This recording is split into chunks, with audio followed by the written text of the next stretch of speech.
बाबा साहब उस समय इकोनॉमिक्स में वहां से पीएचडी कर रहे थे।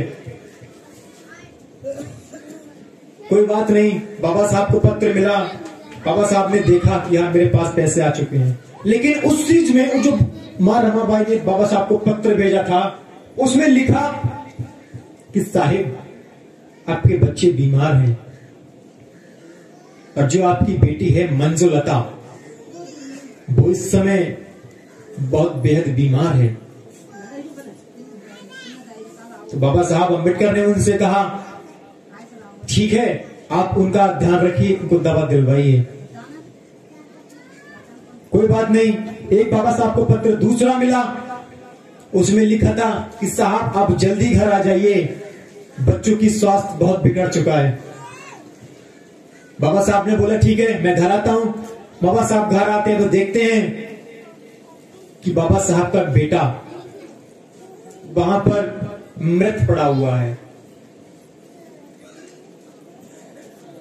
तो बाबा साहब अम्बेडकर कहते हैं कि काश मुझे ये पत्र थोड़ा पहले मिल जाता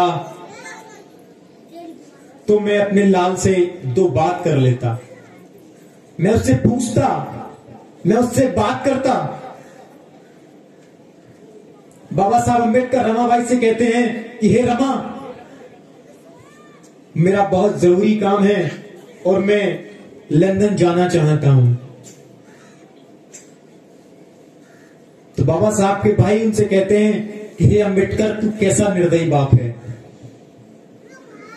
बाबा साहब अम्बेडकर के भाई कहते हैं कि अम्बेडकर, तू कैसा निर्दयी बाप है, तेरे घर में तेरे बेटे की लाश पड़ी है और तुझे लंदन जाने की पड़ी है। मेरी इस बात को बहुत गहनता से समझना। बाबा साहब अम्बेडकर ने बहुत गहरी बात कह दी। बाबा साहब अम्बेडकर ने कहा था, मेरा जो एक बेटा यहां मरा पड़ा है, मैं इस एक बेटे के लिए उन अपने 1000 करोड़ बेटों की कुर्बानी नहीं कर सकता जो मेरे लिए डटे हुए हैं। क्योंकि कम से कम इस दलित समाज के करोड़ों लोगों की आज थे बाबा साहब डॉक्टर भीमराव अम्बेडकर जी।